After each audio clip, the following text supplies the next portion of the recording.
Hey, what is up, everybody? Thank you so much for checking out this episode. I really appreciate it. I know that this is short notice. I know that I usually go live on Sundays. However, I wanted to start doing a midweek show. I wanted to do it a little bit later, but I may have something going on a little bit later. But anyway, want to drop this out there and just kind of let it marinate, sit out there and do what it do. All right. So if you guys check it out in the future, just make sure you hit the like button. I appreciate it. I was going to do this recording of this, but I said to myself, let me try to look into trying to do this live and rather than all the edits and everything like that. Good evening. Greetings to you. I guess, well, it's mid-afternoon here, afternoon. To you, Mackie, thank you so much for joining us. And thank you to everyone who's going to watch in the future. Rhonda is here. Thank you so much. I appreciate it. And to everyone else who's in here, coming along, all that kind of stuff. So greetings to all you all. Again, I want to do this. I was going to do a recording of this particular episode, but I said, nah, let me go ahead and do a live about this. So what we're gonna do today is we're gonna take a look at some matchmakers who have decided to call it quits. This is not a new phenomenon, but what I wanted to highlight was something that I saw somebody else who I follow, and that is, let me see if I can put it on the screen here. That is this guy. That is this guy, Better Bachelor. So I want to give a shout out to him. So he did a story about this particular guy, and his name is Grace Alexander. Grace Alexander. No, sorry, Alexander Grace. Alexander Grace. So I got to give a lot of credit to Joker for doing this and showing this. Um, yeah. Grace, Alexander Grace is his name. And so I remember watching this guy. There's a video, and I looked for it all day yesterday. I looked for it today. There's a video of him. Somebody sent it to me maybe a year or two ago, of him doing a presentation seminar, and he is, very charming. He's on stage doing a presentation, doing a seminar, things along those lines. And while he's doing the presentation, he's charming. He starts having a back and forth with an Asian lady. Now, I think this guy is British or Australian. I can't really place his accent. It's one of those two. Um, and so he's having a kind of flirtatious back and forth in a good lighthearted way with this Asian lady. She's sitting I think in the front row of the seminar that they're at. And so that's the first time I ever saw him. And he's trying, so his stick, this guy Alexander Grace, his stick is he was trying to help men to get over the ish test, right? I want to be monetized. I'm going to watch my words here. Hello to Deborah, and hello to Miles. Hello to you all. So Alexander Grace's stick. That's the guy in the before and after there. His his stick. What he was telling men to do was to get over the ish test, right? How do you fight through the craziness, the nonsense, the walls that ladies put up? And he's trying to help men to get through all that. So let me stop the screen share here and present. So I went over to his page here. Now this is his page. Let me make it a little bit bigger so you guys can see this here.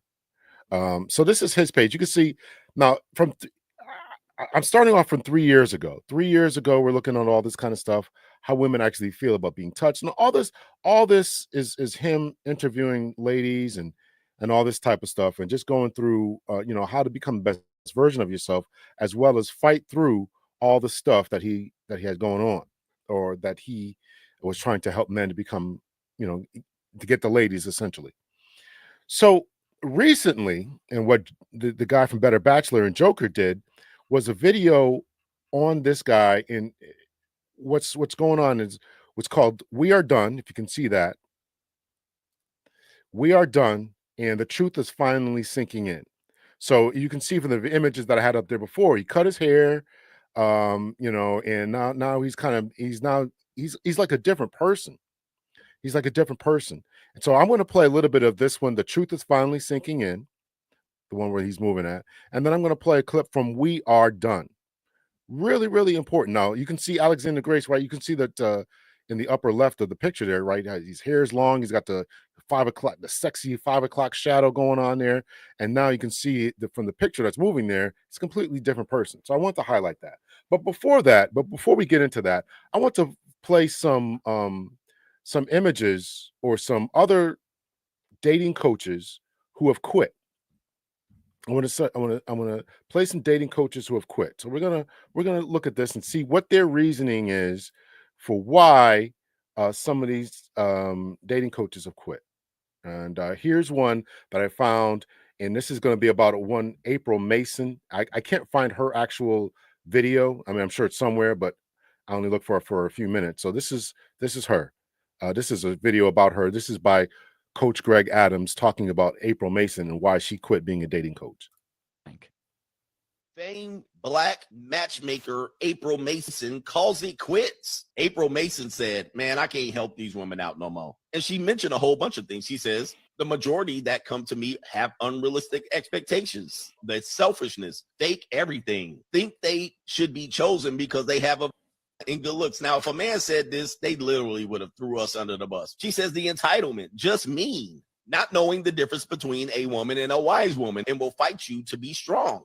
He says not knowing how to be versus do, thinking being feminine is weak or a pick-me, placing the blame and not taking responsibility or accountability for the choices they made in men. Wow, that is a statement. I know how it feels. Okay, that's all I want to play from that. So that's one dating coach who April Mason, who's called it quits. Let's stop that one here. Let's go to this is just going to be a random assortment of TikTok videos of other ladies who are dating coaches and why they quit. The ish tests are automatic. There was a video. I looked for it, man. I looked for it all day today. There was a good video. It was obviously a skit, but there was a video today about this guy who walked up to this woman and he said to her, I'd like to get to know you, something like that, put some kind of game on it. She's like, nah, I'm good. So he's like, okay. And then he walks off. And then she's like, well, wait a minute. You're not going to try anymore? You're not going to try harder? She's like, nah, I'm not going to chase anybody who don't want to be chased, right? She's like, that's what's going on with you men these days. You guys don't want to chase. You guys don't want to be persistent. He's like, why would I chase somebody who don't want to be chased and try to catch somebody who don't want to be caught and all this kind of stuff? And then as he's saying what he's saying, I really look for this. I really want to find it. When he's saying what he's saying, she's like, oh, well, now I'm kind of interested because the fact that you don't care anymore is really kind of sexy to me. So now, what's up? He's like, nah, I'm good. And then he walks off, and that's the end of the skit. It's obviously a skit. But the point is that, sometimes these ish tests are automatic. Sometimes they're not. Sometimes they know that they're doing it. Sometimes they don't know that they're doing it, so it's all kind of all over the place here. So, so let's get to the dating coaches. This is just kind of a mishmash of things I found on TikTok. So we'll go from here. Let's see. Find dating coaches. All right, here we go. All right, let's relationship coach quits because of female clients. This is why she quit. Let's check this one out here. So I heard about this relationship coach that quit due to all of these unrealistic demands that many women have brought to her. And the reason why she quit was because there was no way she could make any of these women happy. Now, mind you, I've said this in the past. There is no way you could demand so many things from a man that you are not even demanding for yourself.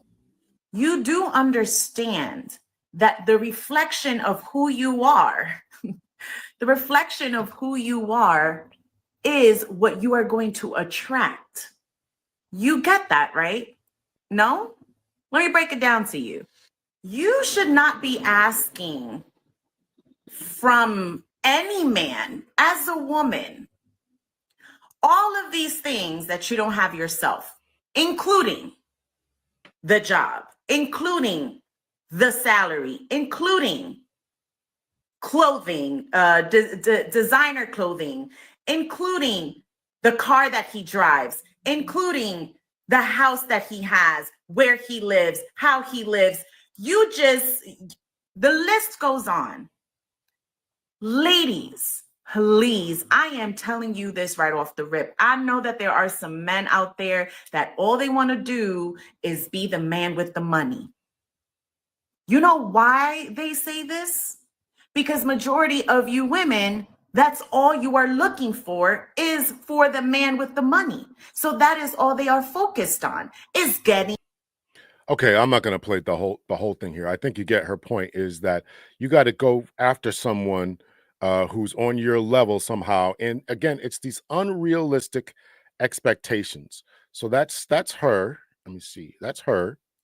So she's trying to, here's here's a reaction to a reaction to reaction. And now I'm reacting to it. I hate doing this, but this lady, let's see. Single women who are over 50 years. Let me see here. I gotta stop the screen share here.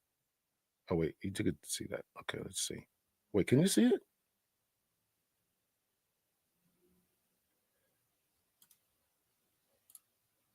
Single women who are over 50 years old who have been reaching out to me for wife coaching tips. I'm no longer taking them. Don't pay the money through my website because I'm just going to refund it to you. I've had a couple of experiences this week, and here's why. Most of you, not all, but 99% of the women who are 53 and older, specifically 53, 55, 57, 59, 61, 64, in those age brackets, have been the most challenging for me to coach because the standards are unrealistically high. I get that you're old school and I get that your mom raised you to only interact with gentlemen, but most of the men who do all of the stuff that you're wanting are dead, or they're not looking for 55 or 57-year-old women. There are some younger men who do that, and you don't want an old man because he can't perform in bed. Well, the younger men don't want an older woman because some of you have arthritis, some of you have missing teeth, you have gray hair, you have grandkids. Like, you got to be realistic and balanced in your thinking. So listen, the other thing is these social media dating sites or whatever you call these things, I've seen modernized female whores in those sites, meeting strange men, having sex with them. You don't know them. And I'm talking about women of God. You've got to make some shifts and some changes in how you think and how you process if you want to be married. Now, if you just want to be somebody's jump off and you just want to be somebody's cougar, or somebody's single women who are over 50 years old who have been reaching out to me for wife coaching All right, tips. so that's that one. I'm no longer. Let's see. There's another one up here. This is a lady who talks about being a matchmaker. She quit as well. I'm going to tell you the real reason why I stopped being a matchmaker. As a former professional matchmaker, I had a bit of an enlightened moment one day when I realized that all the people that I'd helped to find their happily ever after, the couples that truly found success and love and happiness, actually had nothing to do with matchmaking for me. I could have this amazing guy and this amazing girl and put them in the same room together, but if they weren't in the right mindset, it was a total flop. That's when I realized the people that truly found happiness were people that were willing to be coached. That's why I became a certified dating and relationship coach.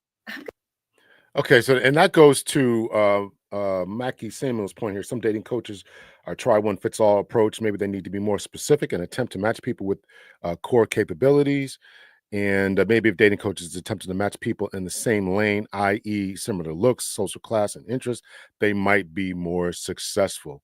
So that goes to your point there, why she quit. I don't know if there's anybody else on here. Oh, here's my favorite auntie right here. Let's see, anyone else on here? I don't think there's anyone else. All right, so there's another one, and then we'll get to what I want to kind of do the core about. And let's see. Y'all hit the like button too. I only got like 4 likes that I can see, so y'all hit the like button. Let's see. Present. Share screen.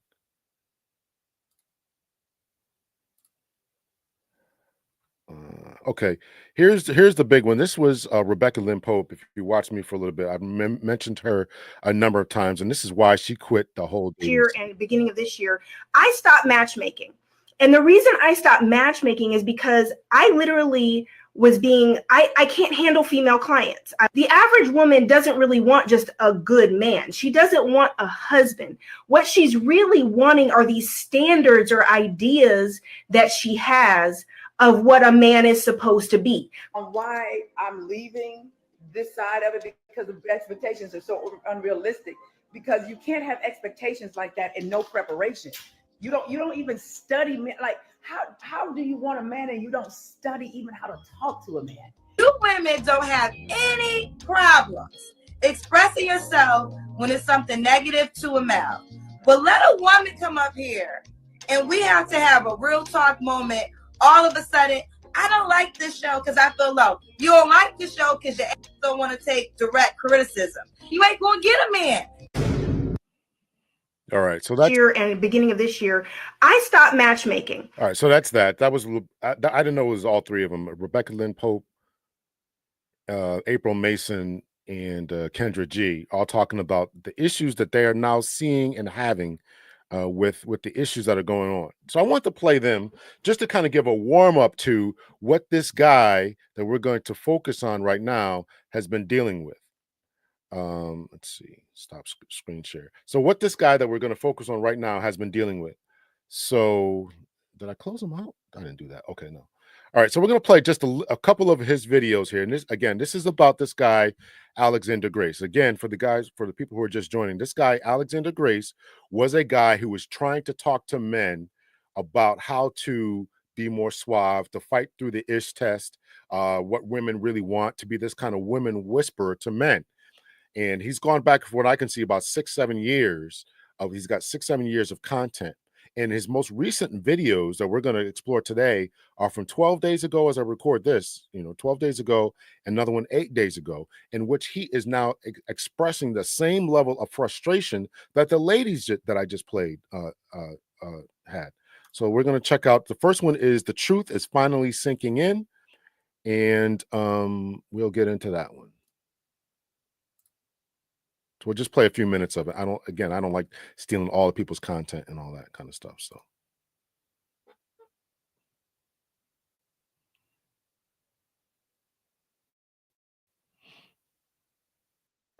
Feeling lonely and looking for a significant someone, but They ain't paying me, then.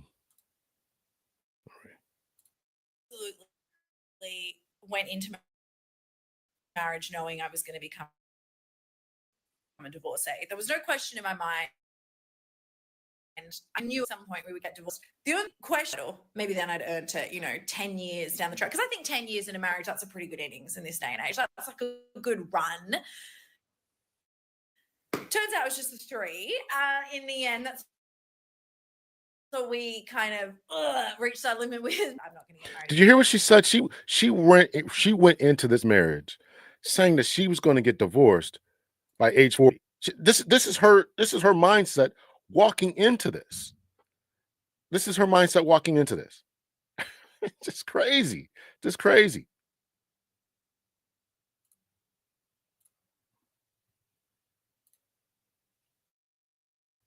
Married again, unless it's someone with terrible health, no living other relatives, and a lot of money. Haven't we been told that women love commitment, that women are the loyal ones? They just want their happily ever after, that marriage and monogamy is just a dream come true for women? Yeah, we've been lied to. Women are terrible at commitment. That's why 70% of divorces are initiated by women. You've got women entering marriage already thinking about divorce because women are privileged. Marriage gives women special rights that men do not have access to, and getting divorced activates those rights. If you want to understand why so many women are suddenly leaving their husbands, you need to look at the societal incentive structures that we have in place. I'm going to allow a divorce lawyer to explain. Key problem I have with marriage as it is done currently here in the West and in other places, but certainly the clay in which I work, is that there are certain promises the law can enforce, and there are certain promises it can't.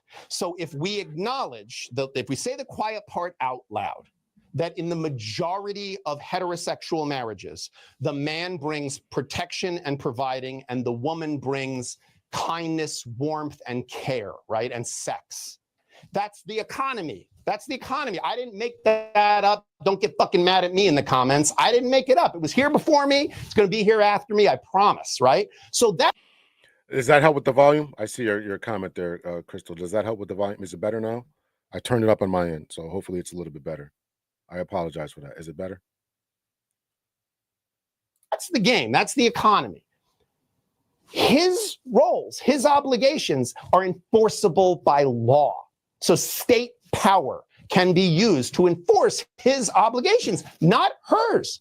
The court cannot order her to be nice to him or to fuck him or to stay pretty or to stay sweet and friendly to him and kind to him or speak nicely of him or raise the children in a meaningful way that, creates value to him instead of teaching them to disrespect him, right? But his promises in that, shelter, food, financial obligations, court can force you to do that. And if you don't do it, they can put you in jail or they can take away your driver's license, your professional licenses. So what is that?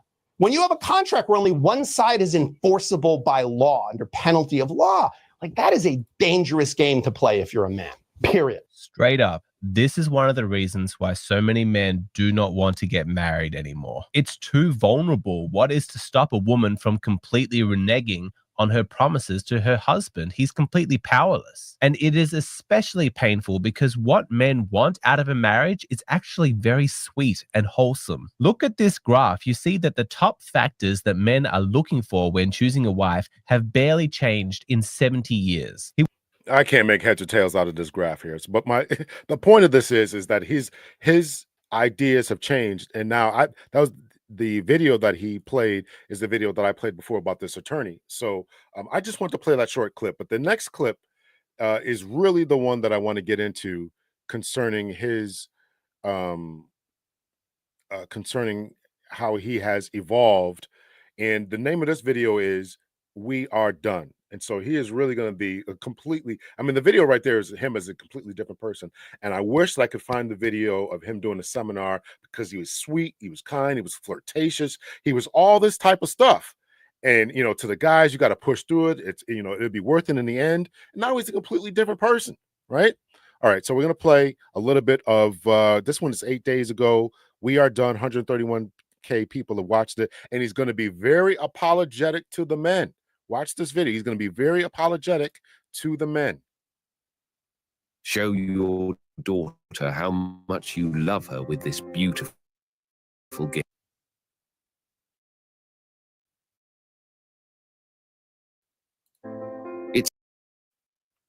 I'm finding a girlfriend before he met me. There's no good females out there to date. These are all trash options. What do I do? I was talking to my boyfriend the other day and he was telling me that he had such a hard time finding a girlfriend before he met me. And this is why. Tell me if you agree.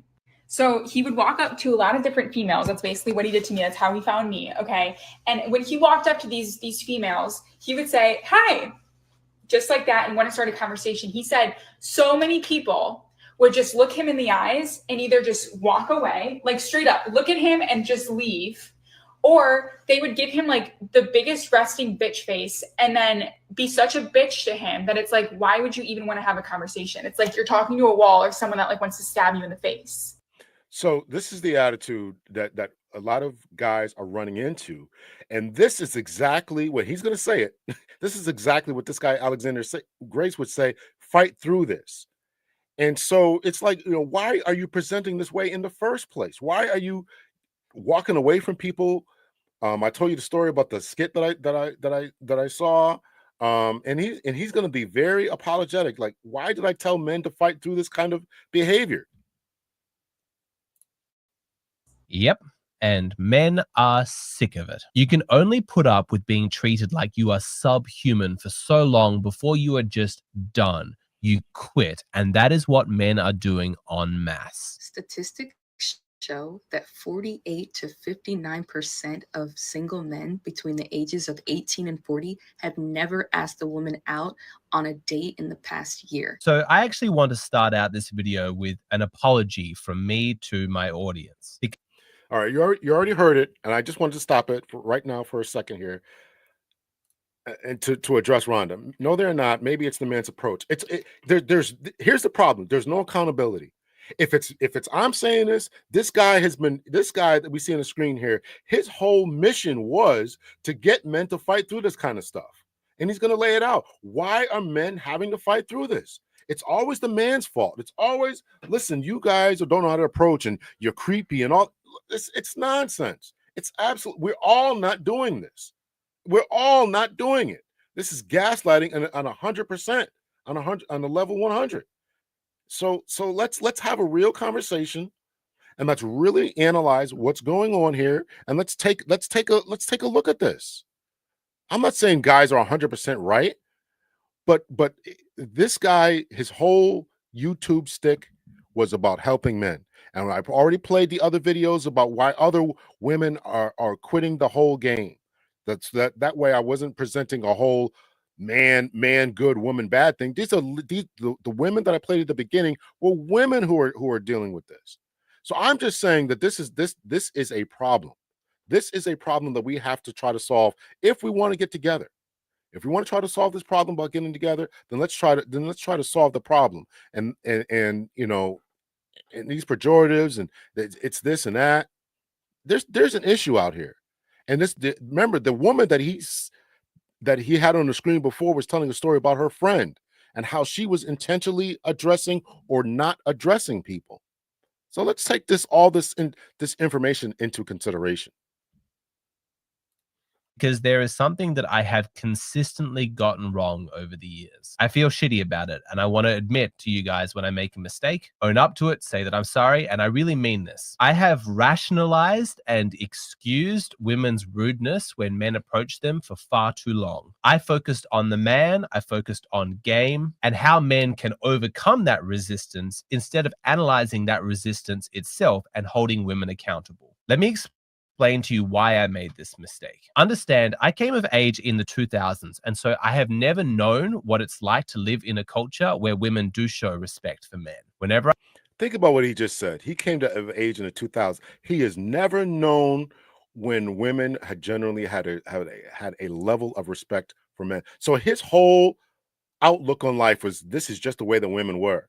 But meanwhile, if you talk to guys like myself or his father or his grandfather, they didn't have to deal with any of this foolishness.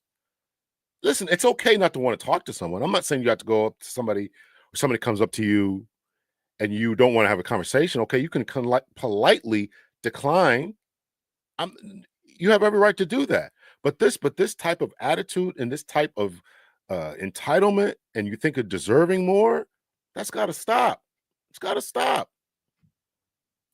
I saw a man approach a woman to try and talk with her, I routinely saw women laugh, ignore him, insult him, or just spend the interaction being rude to the man as a way of shit testing him. I thought that was normal. I didn't really understand how truly fucked up that behavior was because it's all I had grown up seeing. Like a fish doesn't really know what water is because he's spent his entire life just swimming in it. I thought that shit tests and rude behavior were normal and that it was perfectly natural for women to treat men badly, to say rude things to him just to test him out to see if he's confident enough to push through that resistance. In fact, one of the first videos that I ever released on this channel back in 2017 was me at the beach going up to women and asking them about this phenomenon of shit tests. Have you ever given a man a shit test before? Probably. Every time. I think I give men shit tests every day of my life. See, I knew that this was real. I saw how rude women were when I was younger, but I never stopped to ask the big questions like, is it okay to treat men like this? Why do women feel so entitled to be so righteously rude and dismissive? I was young, I was horny, and my mind just didn't think in terms of those big questions yet. I wasn't philosophical. I was just practical. Women are rude when you try and talk to them. Okay, that seems to be just a fact of reality. My only thought was, well, how do I overcome that? Like, if this is a game, what do I need to do to win? I was very ambitious. And when I discovered the seduction community with like pickup artist techniques, learning about game with detailed instructions on how to pass shit tests, frame control, teasing, flirting, I thought, great, okay, that's what you do. So I learned it, I applied it, I got very good at it, and my dating life took off. But I can see now that that's actually been my blind spot. And that's the reason why I'm apologizing, because I couldn't see past my own experience. My focus had been exclusively on how to pass shit tests. My focus was not on whether or not this behavior from women was actually appropriate. Now, longtime subscribers of this channel know that this issue has come up lots of times before, probably in 4 or 5 different videos. You guys have roasted me in the comment section, which I deserved, but even getting that feedback, I couldn't see it. I didn't understand why men were frustrated with me. Like, I was sincerely trying to help. I was explaining the psychology of why women are rude to men, the evolutionary basis, what purpose they're serving, what they're looking for in men. And then I was giving instructions on how to successfully move past that rudeness. But then there'd be a bunch of guys in the comments saying, why should I have to put up with this in the first place? Why is it okay for women to be rude to me? But I just kept focusing on the practical. And sadly, all of my explanations for female behavior, it just sounded like justifications, excuses for women's disrespect. All of my advice on how to overcome this, it had the effect of making men feel like I was just ignoring how outright unpleasant this is to deal with, placing the responsibility on men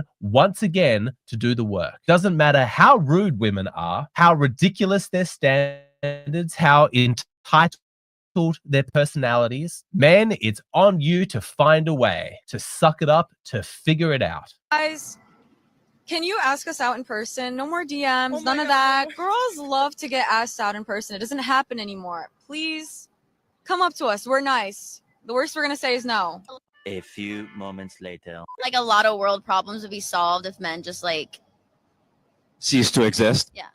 I know that some of my past videos on this topic have really pissed off some guys. All I can say is that I was sincere, and I'm sorry, I did not see it. That's how it is with bias and with blind spots. You don't know what you don't know. But let me tell you now that I can see it. I see it very clearly. This dating market is fucked up. At its core, the whole thing is fucked. We have allowed our culture to degenerate to the point where women feel like it is okay to treat men with disrespect, to be rude, to be insulting. A kind, polite man says hello to you, he's being friendly. It's fine to just ignore him or just be bitchy for the entire conversation. No manners, no etiquette, no respect, no affirming of his right to dignity. That's fucked up. It shouldn't be this way, and it doesn't have to be.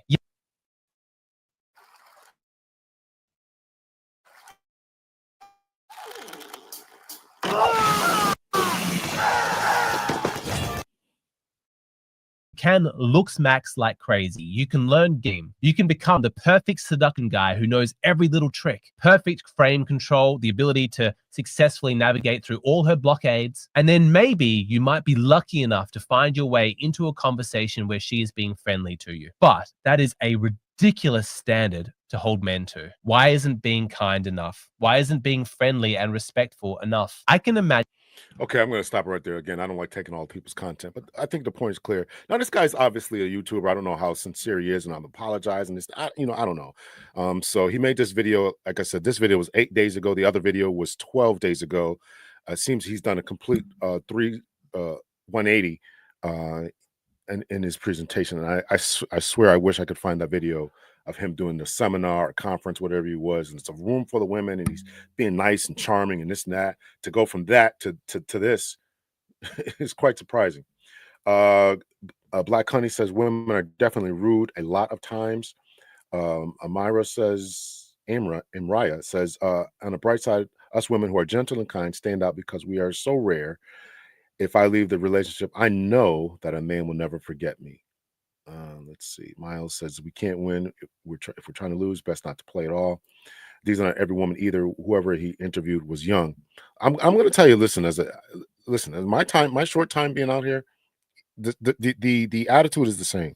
It's not just young women 30 and under. It's not. So, and every older guy will tell you the same thing. It's not. All right, so that's kind of the presentation I want to do for that, and I'm going to finish this off by doing Umar Johnson is talking about this a little bit. Umar Johnson is going to talk about this a little bit.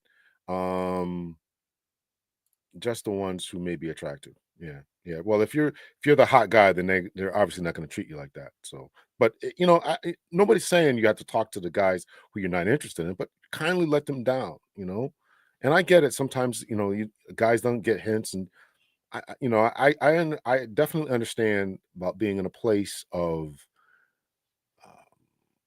kind of a little bit of fear. If you turn this guy down, is he going to get mad?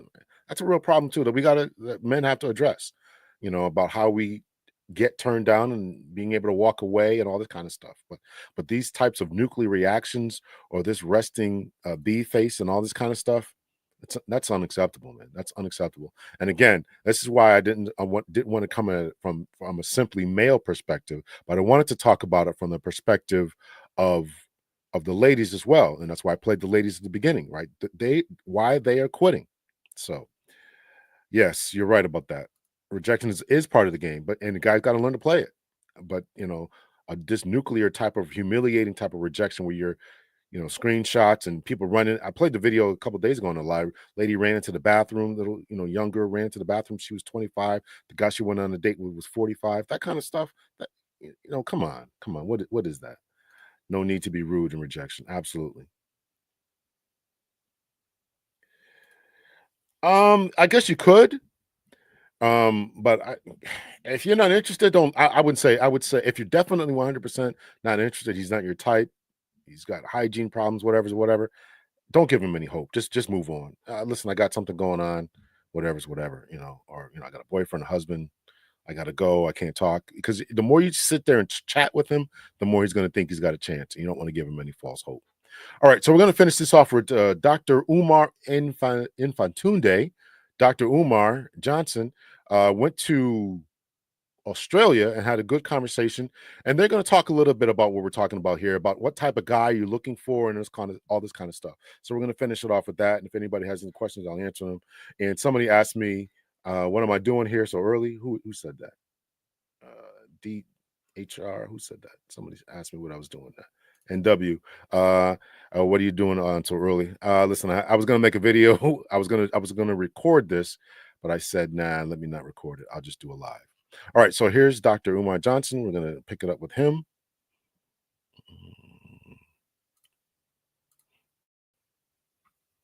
We'll pick it up about 13 minutes in, and we'll listen to him a little bit. From the government is a consequence of the fact that we're not prioritizing Black excellence. Yay. I can agree to it. Yay. I can agree to it. Yay.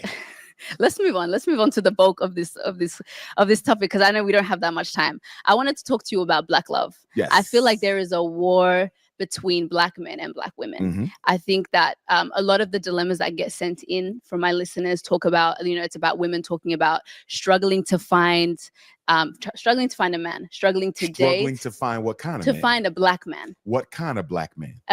What do you mean, what kind of Black man? What kind of Black man? Struggling to find what kind of Black man? Okay, let's talk about it. Black men all in Australia. No, we have. So what kind of Black men are you struggling to find? Are you struggling to find a millionaire? Are you struggling to find somebody who's 6'3" with a six-pack stomach? No. Are you struggling to? I found Umar to be very rude and condescending to this woman, and that's very surprising for him, because I never ever heard him talk to a woman like this. He interrupts her, as you'll see, a number of times, and I've never seen Umar do that. So I don't know what he was on for this particular episode. So to find someone who can finance a European expensive materialistic lifestyle. No. What kind of Black man are you struggling to Let's talk about the culture in Australia versus the culture in America. I don't think it is quite different. It is. I think now we're being more influenced. One of the biggest mistakes that I find in the diaspora is we swear we're so randomly different. As probably the most traveled African in the Western Hemisphere, we're not that significantly different. No, but we there are. Might be something new. No, we're not. I don't think black no. women. Okay, let's talk about it, because I'm getting dilemmas where women are talking about they're successful, they're in their careers, and they're looking for a decent guy. They're What not is asking. decent? They're not Describe asking the for a man terms. to earn triple the amount that he's What is earning. decent? Give me 3 criteria for decent. I'm a psychologist. You must define the term. Give me 3 criteria for decent. So he's emotionally intelligent. Emotionally intelligent. Okay. Assuming she is as well. Continue. He is a provider, so he's able to, or he has a decent job. They are on the same. What is a decent job? Define the term. He makes an amount that is in the same tax bracket as the woman. Let's just say that Okay. same tax bracket. Okay. Emotionally Financial intelligent. equity. Yes. Okay. I would just say he's a provider. He's nurturing, and he cares to build a family with her. Okay. Yeah. And the question? And the question is, women are struggling to find men that they can date. Okay. Couple things.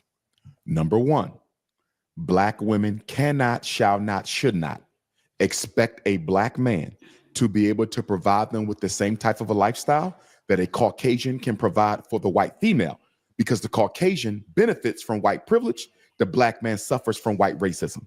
So no sister should be looking for a European equivalent or an African equivalent of a European. A black man has to work twice as hard to get half as much. So although I can appreciate the financial equity, but if you are a doctor, a lawyer, an engineer as an African woman in Australia or America or the UK or Toronto or Johannesburg, looking for a black man who has financial equity with your type of career success, that's going to be difficult. You might got to tone it down a little bit. What I find as a therapist who works with couples, married, divorced, and otherwise, too often black women prioritize a man's income over his masculinity, meaning he can provide. He's willing to help with those children. He will nurture you, look out for you, but he might not be able to put you in a Mercedes. He might not be able to help you with that $1 million mortgage. And I've seen black women turn down good men, very good men, because he didn't have the economics, but he had everything else. Sisters need to be careful.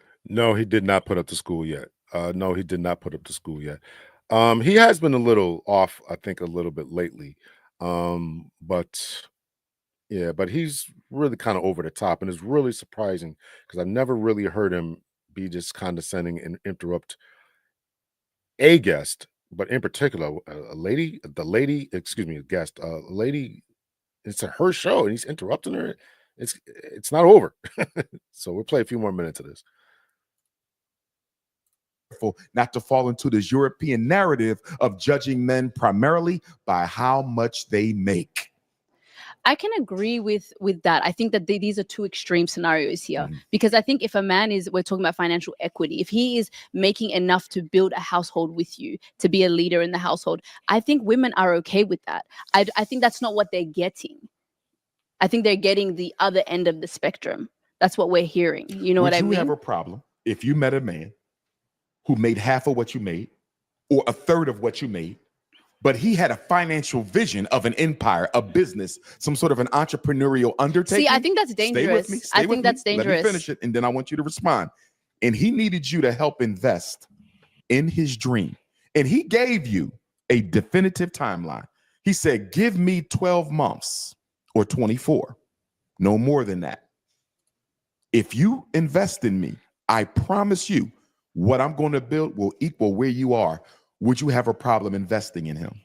What does investing in him mean? Let's say he needed $700 a month to help fuel this dream. He needed $700 for 24 months. Could you do it? You're reluctant. I am reluctant because what's the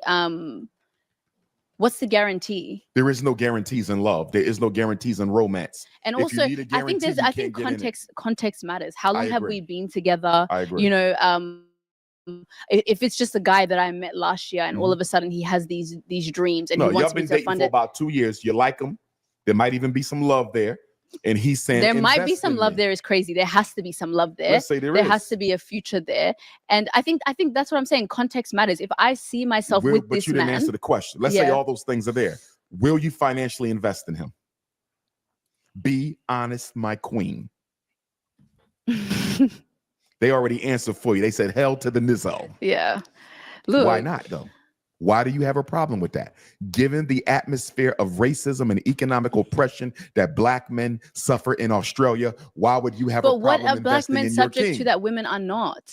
We're Say that going through again. the same thing. True, but it operates differently. The racism against black men is significantly more against black women. Now, I don't want to get into an oppression Olympics. I agree with you. We all suffer and we suffer together. So this is something I'm really trying to explore, and I don't pretend to have all the answers today, but I'm going to get them. And this is something where I talk about, making sure that we do something for our boys, because yes, we're all suffering from a level and degree of racism, but then if we can't get hired for jobs, and I'm talking about men can't get hired for jobs, we can't become these breadwinners that is expected of us.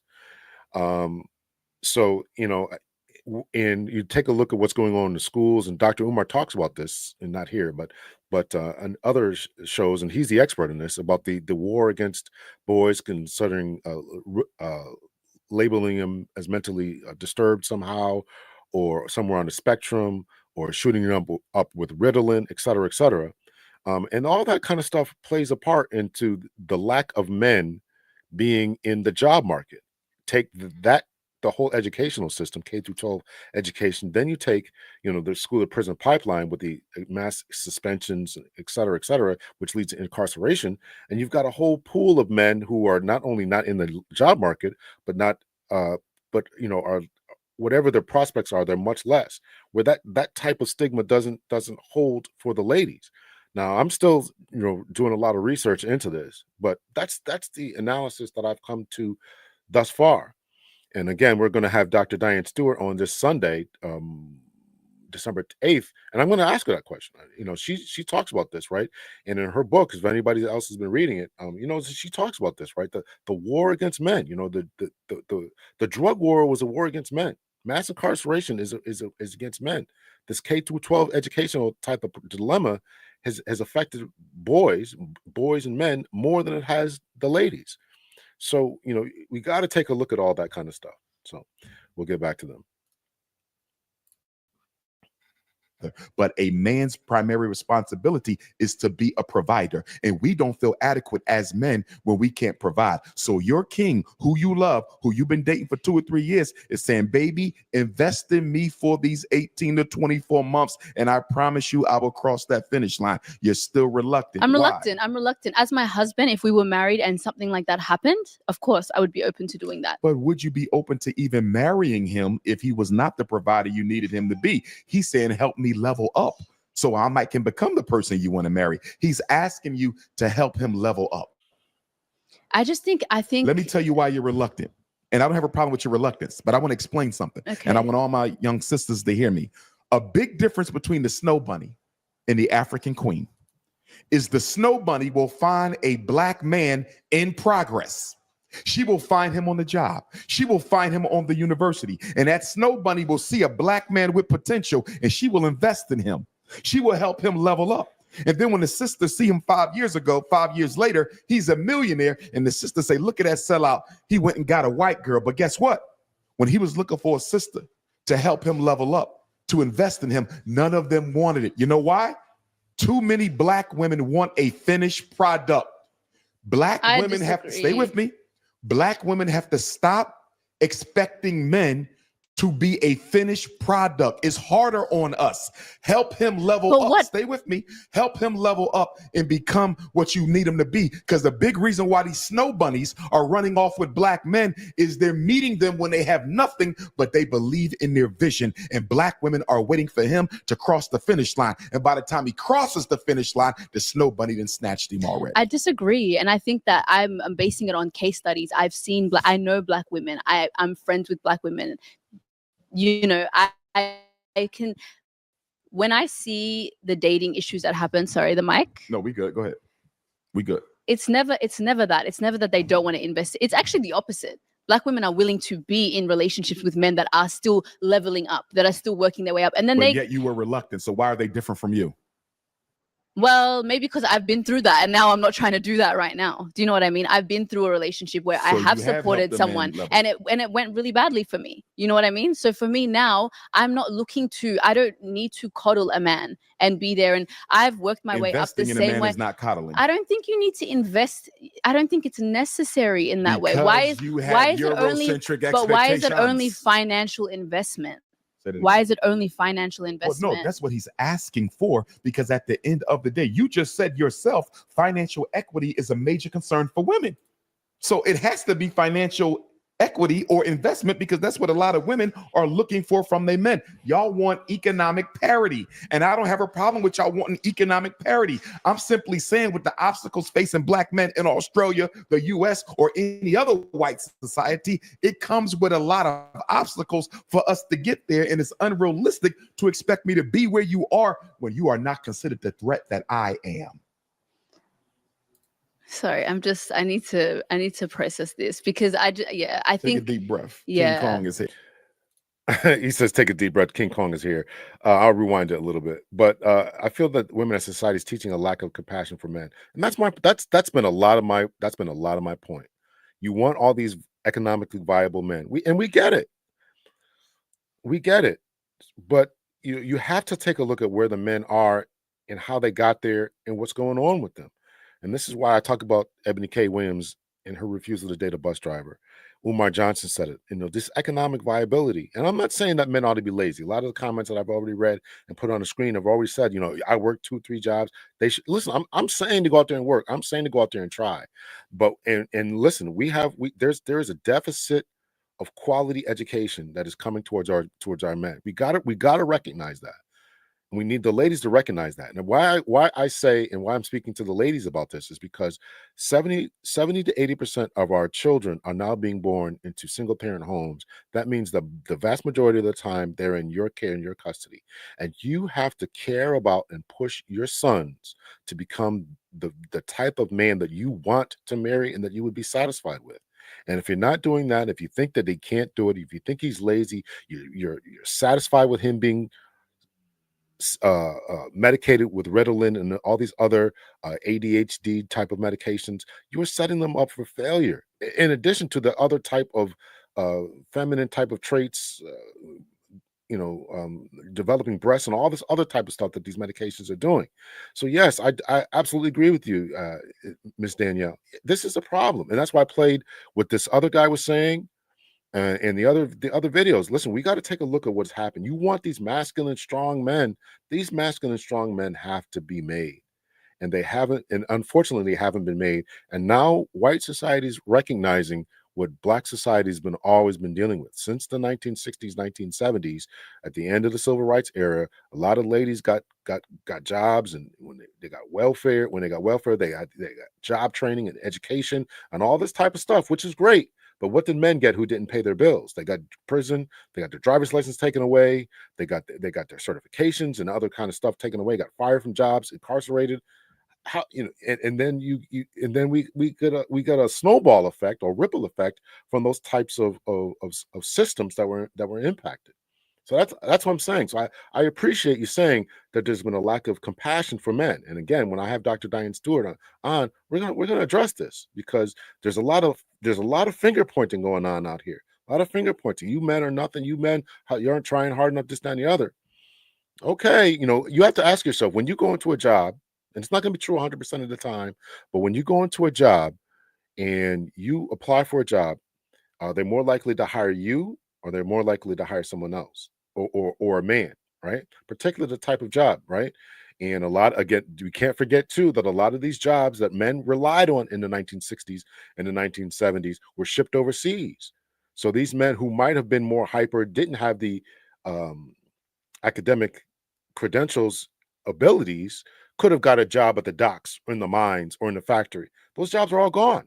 So there's your economically viable set of men right there. Just things to think about. Just things to think about. I'm not excusing men. I'm saying we should try harder. We should do more. But a lot of this is going to come from the school system point of view. If we're gearing up for a more technologically advanced a society where more schools, where a higher degree of skill set is essential, then we have to prepare those boys. And part of the preparation is getting rid of the quote unquote feminized school system in the curriculum, getting more males to become teachers, right? And moving in that way, putting more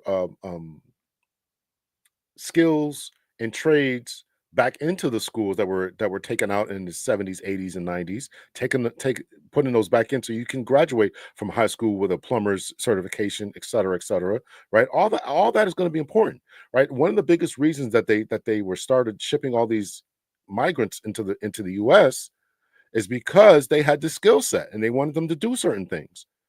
They want them to build things and do this, that, and the other. Well, the people are here. We just stopped educating them in that way. So just things to think about here.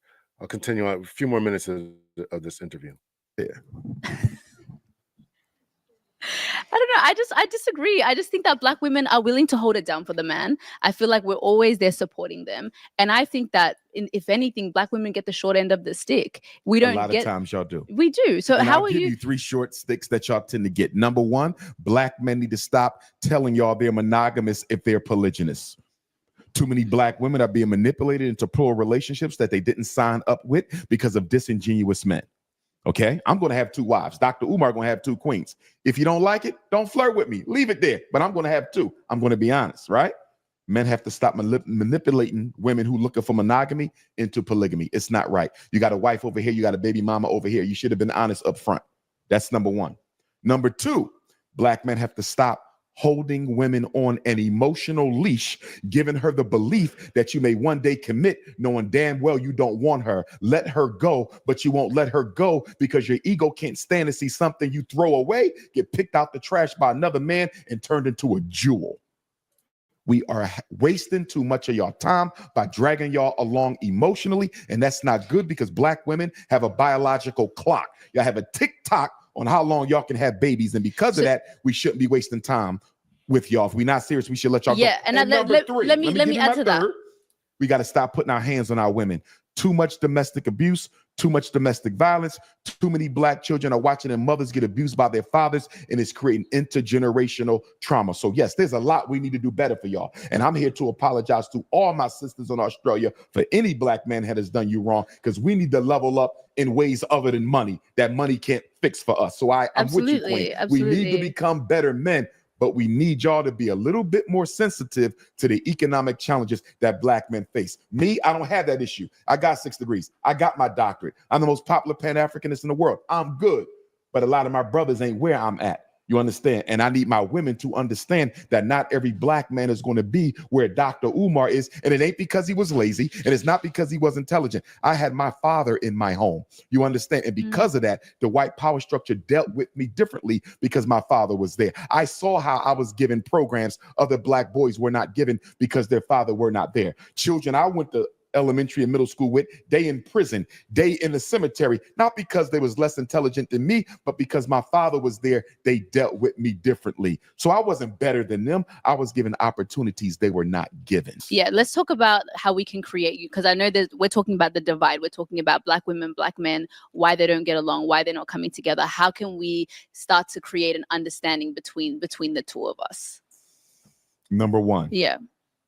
Too often when we get into relationships, we're looking for an emotional slave and a psychological cheerleader. We're now looking for a partner. Too often I see women who are looking for men who will just obey and do as I say. I see men who are looking for women who will just obey and do as I say. Are you really looking for a partnership, or are you looking for a cheerleader or a slave? Too many relationships are not partnerships. They are dictatorships of the more powerful partner over the less powerful partner. That's 1. Number 2, we need to stop getting into relationships when we have unmet psychological needs from our childhood that we have not addressed. Too many women are dealing with the abandonment of their fathers. You cannot put it on a man to heal the emotional wounds that your father caused. Too many men are looking for women to heal the emotional needs caused by their mother's abandonment. Deal with the trust issues from your parents. Deal with the abandonment issues from your parents. Deal with the lack of ability issues from your parents. It is not your partner's job to heal you psychologically. And so what we often end up doing is getting into relationships with emotionally unavailable people. And the reason they're emotionally unavailable is they're too consumed with their own issues that they should have dealt with before I came into your life. You see that? Yeah. We got to do a better job of screening people, because in Australia, you got emotional vampires, unhealthy women who look healthy, unhealthy men. I agree with that. You understand? I Who agree look with that. healthy And until jump you- into relationships Yes, too quickly. Like we'll yes, leave one and then yes. we'll go into another before we Yes. heal. I do agree with that. And I Yes. do think that there's a lack of understanding from both sides. Yes. And all we're doing is everybody's just very loud. Yes. But I think that if there was some sort of there are so many points I wanted to go into with what you were saying, but I just feel like we can meet at a middle ground. I agree. It's just, I agree. there's just a lot of noise. And I don't think we study each other's I values don't think so. enough. Yeah. Let me give you an example. We meet hypothetically, right? Mhm. We meet. You're a psychologist. I'm a psychologist. You're a Pan-Africanist. I'm a Pan-Africanist. You're a Leo. I'm a Leo. But guess what? You believe in saving money. I believe in spending it. Guess what? I want to have a big family. You don't plan on having no kids. Guess what? I have a close relationship with my mother. I spend every Sunday with her. You can't stand your mother. I want to save for retirement. You believe in spending all your money. You see that on the surface, we got everything in common. But when you we go go beneath deep- and look at the values, it's completely different. Yeah. We have to start studying our potential mates' values. And the other thing that we also need to do is we need to slow down on the sex. Women in particular. One of the things I don't like about African women today is they're trying to operate like males. You don't care. You just had sex with me. I don't care. I'm going to have sex with you. But there's a big difference there. Women are internal. Whoever y'all lay with, y'all pick up our spiritual DNA. I don't care if he's wearing a condom or not. A piece of me is in you forever. There's been research that shows sex changes your DNA. When I'm in you, I'm literally in you for the rest of your life. And women have to stop consuming all these toxic male energies because it affects the way y'all think. Your vagina is an extension of your unconscious. And the same thing happened for men. When we lay with women, we pick up a piece of you. You always carry a piece of everybody you ever laid with. And in I your think life. that's a message that we need to spread to the men as well, because I it's not agree. just, it's not one way, but A lot of us are serial monogamous. 100%. A And lot we of need- us are serial monogamous. Yeah. And we yeah. don't we wanna don't admit want to it. be alone. Yes. And I think that's And we a don't problem. want to commit. I don't want to be alone. Yeah. But I don't want to commit. Yeah. Serial monogamy. Let's get into the last segment before we wrap up. This is called Bitter or Sweet. It's a game. I'm going to give you this. Sure. All right, so that's it. They're going to play a game, and I think he was pressed for time because he says at the end of this that he didn't know that this was a relationship podcast. Otherwise, he would have scheduled it for a longer period of time. So the reason they rushed it and only gave a half an hour or whatever is because they were rushing for time. And it was, I would have liked for them to talk a little bit longer. So I'm talking about investing in boys. This, contrary to popular belief, I really want to talk about men on this channel. So I get asked a lot of questions about the ladies, but I definitely want to invest in boys, because if you want boys to become the leaders, protectors, and providers, these masculine men that you're looking for, those men have to be made. And somebody wrote in here about it's got to come from the community, from the church, the village, the home. It's got to come from everywhere. And these men, these boys that these ladies are looking for are not being made. And at the beginning of this, the host's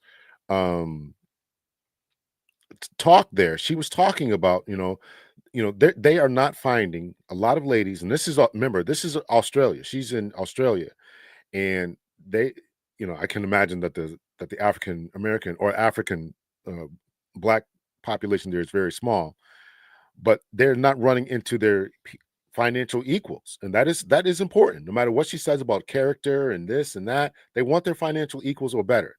Hypergamy is a thing. So if you want these different type of men, you have to prepare them. And, I'm saying that a lot of this preparation has to come in the schools, and the school systems today have not prepared these boys to become these men who then can become the viable matches and mates for these women. And even back to the 1970s and 80s, in particular the 80s, I'll say 80s and 90s, whenever Black women would say, how come, what was their main reason for never ever getting married? It was always because they couldn't find their financial match. That was true in the 80s, 90s, 2000s, 2010s, and now 2020s. So it's always been the same thing. So we got to do something about preparing these men. Now, we know back in the 70s and 80s in particular, there was a lot of racism going on, and then from the racism that was going on, we don't want to hire people. We don't want, we're going to lock them up, throw them in jail. Then we kind of then the government took the foot off the gas towards those men, but they made a lot of investments in Black women in particular, sending them to college and things like that. So we had to do the same type of investment into men. And the investment that I would call for is more males in schools, school teachers, separate schools for boys, Black boys in particular, but I would be happy with just a school just for boys, where all boys can go, where they can learn how to, interact with each other and get themselves together. And then you can even have it separate wings at the same school. And the girls and boys can get together for recess or for lunch or have dances after school and all this kind of other stuff. But the in classroom type of stuff, we got to change that. And I'm certainly no expert. I'm certainly always willing to listen. But what we've done to these boys and the emasculation, the feminization of them is got to stop, because these ladies now are complaining about who they can marry and all that kind of stuff. So I dropped the link if anybody wants to come up, if anybody wants to say something, or there's any questions I can answer. Yeah, he was doing a lot of talking there. I've never seen Umar act like that. I was very shocked to see that. Let's see. We're talking about boys investing in both. True, and that energy kills us as women. He said especially women didn't. He said especially women. He didn't exclude men. I've been married for most of my adulthood.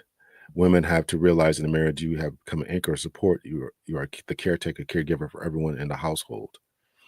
And that's something that they want to change too. They want everybody to be equal and all that kind of stuff. So men can be just as caring and nurturing. I'm just not buying that.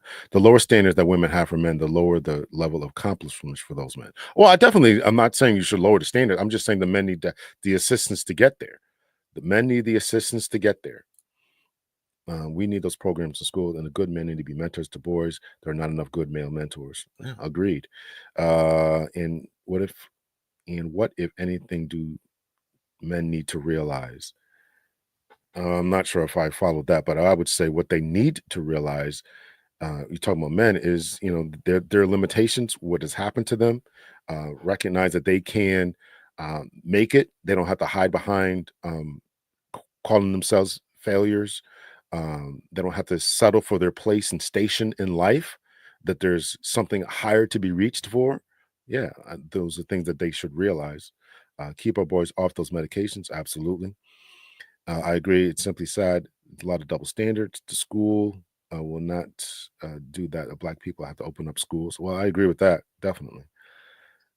It's definitely not going to happen. So you're right about that. Well, Black men need to get together and open up schools and stand. I'm not disagreeing with you. I definitely agree. A man's financial status has no bearing on his ability to be a proper life partner. I agree with that in theory, but these women continue. As I said, the surveys, whenever you look at the surveys about why Black women say that they don't get married, now whether they're being honest or not is a different story, but the surveys constantly say that they can't find men on their economic equals. That's what they say.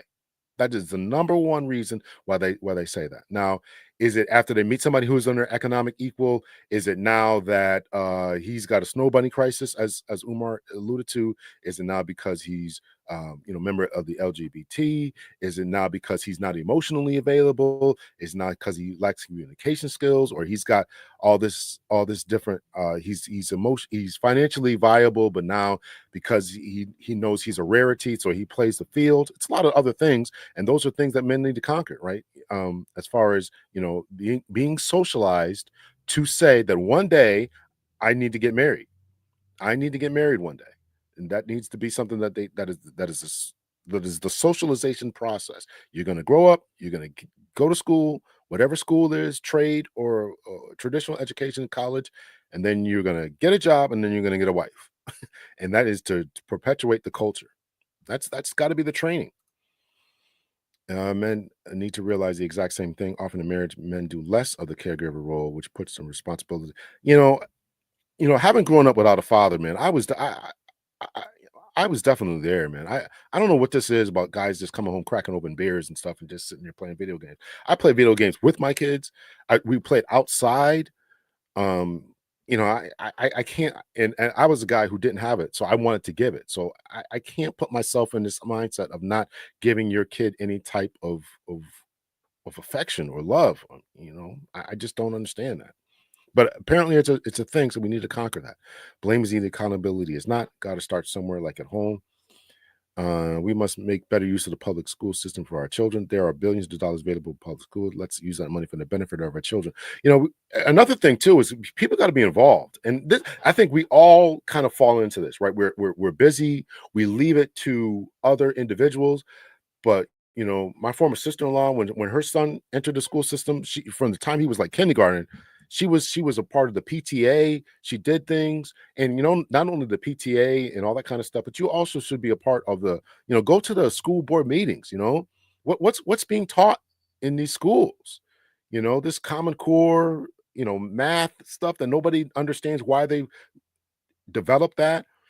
I sent out, I told you all, I teach at a university, right? The guy did a great YouTube video, and he talked about, students who are going to upper tier educational facilities, upper tier educational, school, Harvard, Yale, Stanford, Emory, whatever, and they can't read. They don't read a book. It's crazy. So we gotta deal with all that kind of stuff. So you got to become a part of what's going on. How much reading is being done? What's up with this math system? What's up with all these different ideologies that are going on? Y'all know what I'm talking about. What's up with all this? You got to become a part. If you got children in public schools, whatever school they are, you should be going down to these different meetings and figuring out what's going on, male or female, men and women, figure out what's going on. And a lot of times we just leave it to other people to they got the education, they know what they're doing. They're setting the curriculum. No. Go down there and fight and protest and all this kind of stuff, right? It's state that we say dating down and we only talk about money and not his character. I think I read that already. I think she said that in the video too. She mentioned dating down in the video, or Umar asked her, would you date down? Yeah, and that's a problem. I mean, and again, I'm not saying that men ought to just be satisfied with where they are, but sometimes guys, and here's another thing too, guys don't reach their full potential as far as economically until they're like 35. So you're 20, 28, and you meet a 30-year-old guy, he's still on his way up. He's still on the incline. Gotta keep that in mind. And also somebody said, which I think is valid, is if you do all this investing in someone, and then at the end of the investment, they run off with somebody else, that's a problem. And that's going to burn you. That's going to make you not want to deal with or invest in anybody financially again. And I think that's what the host was saying, is that she knew people and she had done it herself, invested in this guy. It's like, I'm not going to do that again. And I wouldn't tell my daughter to invest. I mean, what are we talking about investment here? I mean, would I help you go to college? I don't know. Maybe put gas in your car. I don't know. I'd probably put gas in your car. You need to put gas in your car so you can go to college. I probably would do that. But because it is a risk and nobody wants to be burned. If I'm going to make an investment, investments have returns. Investments have returns. So you want a return on your investment. Well, then women have to choose grow old alone because his account doesn't match yours, or work with a man to build a kingdom. Well, that's an excellent point there, Danielle. Samuels, I look at things in a Malcolm X way. Step out of that and fund your own Black people. Have much potential to stay in that system. Their system will like, yeah. I definitely think that we have missed the boat with not starting up our own. Society has told Black men that marriage has no value for them, so there's no incentive for healthy marriages.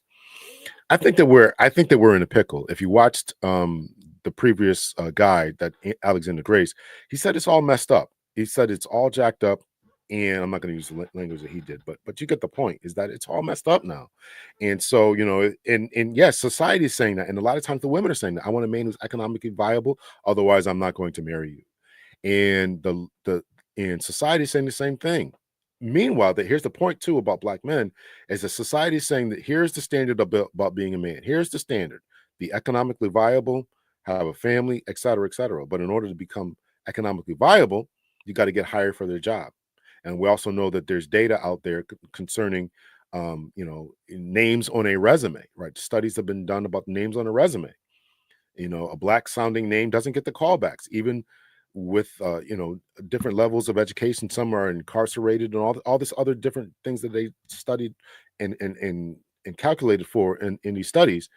And so if you can't get the job, if we're still being held back by racism, there's another study talked about something like $3 billion is being left out of the economy because of racism, because black men aren't getting the jobs or the job opportunities, so therefore they can't build homes, buy homes, can't get married, send their kids to school, private school, can't buy cars. All the effect of not hiring black men, in particular, is caused an economic ripple.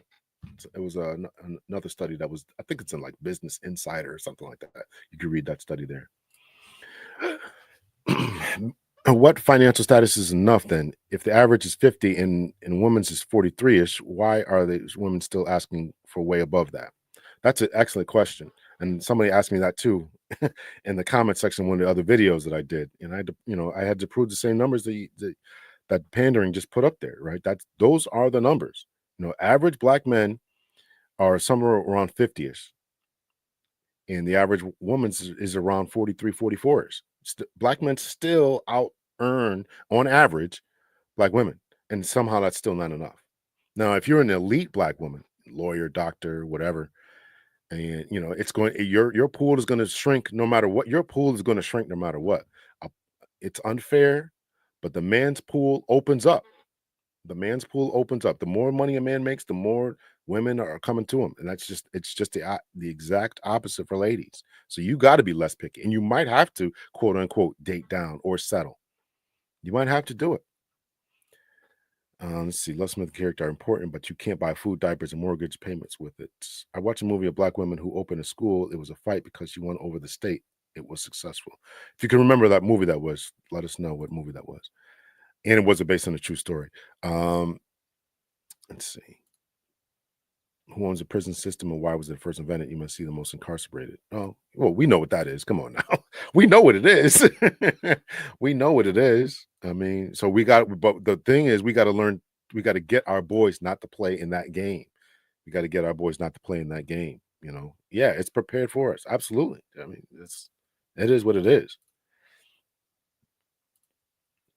High income resourceful women will live very good lives even if they never get married. They can do very well as never married in the modern era. True. So dating down isn't about him supplying the basics, and now he makes less. A lot of women would rather die alone considering the additional dramatics that are often involved in dating economically. Well, they have that choice. They absolutely have that choice. Now it's and this is more than likely causing the destruction, or one of the causes of the downfall of the destruction of the West, is that women are making more money. They're choosing not to marry. They're choosing not to deal with anyone, not having children, or having one child, through surrogate or through whatever other methods. And they'd rather do it alone. Okay. And then as somebody pointed out earlier, if you don't give the man a challenge, he's not going to live to it. Right. So a lot of guys are just, there's a lot of guys who are in their 20s and 30s who just go get some simple forklift driving job, whatever. I'm not downplaying that at all, but just say something like that, or working in Amazon or something, and just doing their what we used to call it, 8 and skate, 8 hours a day and just go home. And they're not challenged to move up the chain. They're not challenged to go back to school, not challenged to increase their skill set because they're happy. They just go home, play video games, take out their bottles of lotion and just handle themselves literally and just keep them pushing. So if and when black men recover and find themselves it's over around her for most money going up to successful marriage. Other type of women will be scared. Other type of people will be scared. Well, I think if I understood that, I think what you're saying is that men, if black men ever find themselves, then a lot of other people will be sort of scared. And I think there's a little bit of truth to that. I think that's always been the fear within America, that you have to keep the black man down, number one, and as a result of him being down, staying down, then the black family will be where they will not be as economically mobile, and of course you get voting and all that kind of stuff, and it was all that was done to keep us in line in a certain level. So y'all make sure y'all hit the like button, hit the heart button, whatever. And also, if anybody wants to buy me a sandwich, I would certainly appreciate it. Buy me lunch, I would appreciate that as well. Some more comments here. Let's be honest, dating down today is not about the basics today. It's providing luxury life by tons, including lifestyle. Well, there's a lot of Instagram wannabes out here, so that's definitely it. Definitely. Some women would rather be single. Yeah, yep, absolutely. Of course, oppression of blacks, trade with other overseas, it's over. Well, I think there's a lot of that going on too. A lot of keeping us down, apart, separated, all that kind of stuff. That is their choice. That is truly their choice. We all have the rights to live as we see fit. We are not designed to be alone. Not every man, woman who is not making six figures come with issues and drama. So hopefully we can all find each other. Marva Collins. Okay, Marva Collins is, and if you remember, is that on, where can we watch that, at Netflix or Hulu or regular TV? Where can we watch that at? I never heard of that movie, Marva Collins. So, all right, so I gave you guys a minute, hour 20, YouTube. Okay.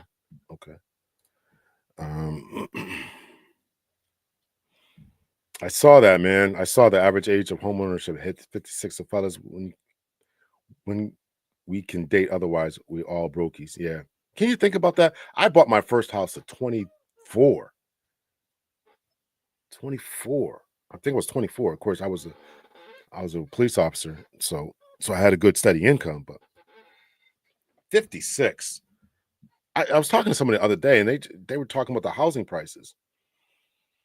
It's crazy, man. It's crazy. It's crazy. I really, really feel bad. I have to talk to my kids. I talk to my daughter, my son about what's going on here. It's bad, man. It's bad. It's bad. And people can't figure out why Biden or Harris lost. They don't want any more of that. 56 before you can buy your first house. And if you buy a 30-year mortgage, you're 86 when you pay it off. And marriage also benefits men financially. Married men out-earned, never married. Yes, that's true. Yes, that is definitely true. Married men do make more because they're pushed to make more. Right? You got to try to go up the chain, right? You got to try to go up, go higher, go further. Absolutely. So that's another thing too. That's more money that's being missed, or at least by us. If we're not getting the promotions, if black men aren't getting married, aren't getting the promotions, or trying to get, or developing a new skills. Maybe you're a forklift operator. Now maybe you want to get pushed to get your CDL. Now you're want to become a foreman, so you take a certification to supervise. It's all pushing to go forward because you have this family you got to take care of. She was a teacher. Very good. I'll try to check it out. Happiness is different for everyone. Set up a date your choice. Most black men are invisible to black women. I hope that's not true. I was 35, two family. Yeah, if you're going to buy a house today, you got to buy some type of investment. You got to buy an investment. I try to get my kids to do that. Buy duplexes. One side you live in, the other side you rent out. So, but that's what you got to do. And it's sad. I can't even imagine that's 56. That's just the average. So crazy. If we was picking our partners based on the amount of money they make, there's the issue. People keep saying we all need to be able to pay bills. Well, who said men can't?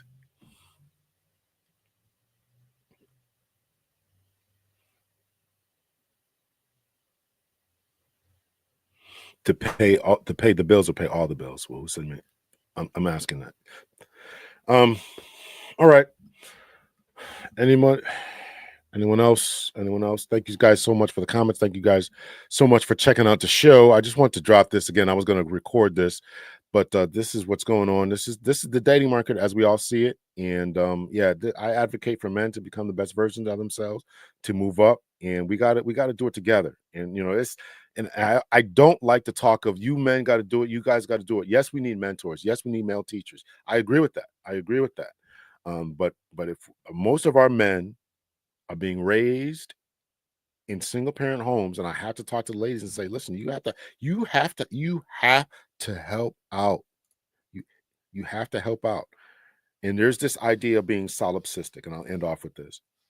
Solipsistic means that you only can see the world through your own eyes. It's me and how I see the world. It's me and how I see the world. If it don't benefit me, then I don't care about it. And I'm asking you all who listen to me to not be that way, particularly for the ladies, right? Because we need you to be forward thinking. And if you want, I know that it may be hard because if you don't have a spouse, boyfriend, long-term commitment, whatever, but if you want your daughters to have that, your nieces to have that, your little cousins to have that, to have somebody they can call their own, then you have to prepare the boys to be that. So I'm asking you to really try to look at how you're raising your sons, your cousins, your nephews, what kind of morals and values that you're placing in them, or if you're trying to get them mentors, or if you're trying to get them, put them in coaching programs or sports, etc.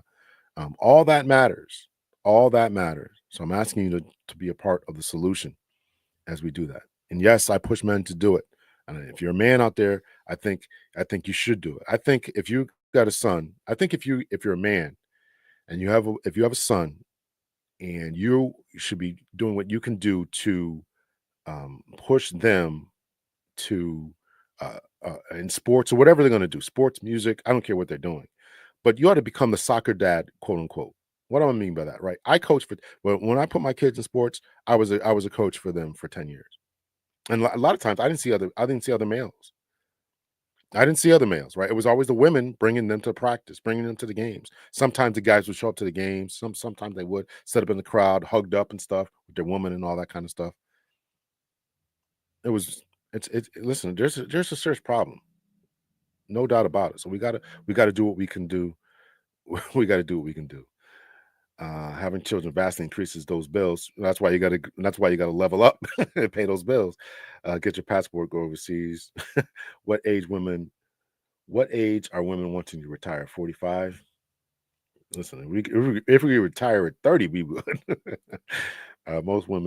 Most people choose their marriage partner based on social class, income, social status, and similar values. Sort of mating is the norm. That's why we got to get men to level up.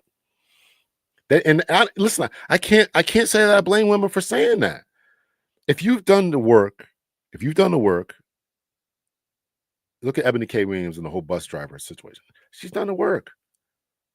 Why should she? We all know that bus drivers are definitely decent people, but she's not.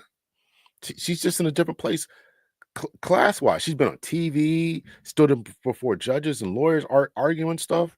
She wants somebody who understands that life. I can't say that anybody's wrong. I can't say anybody. You're a lady doctor, lady attorney, architect, whatever.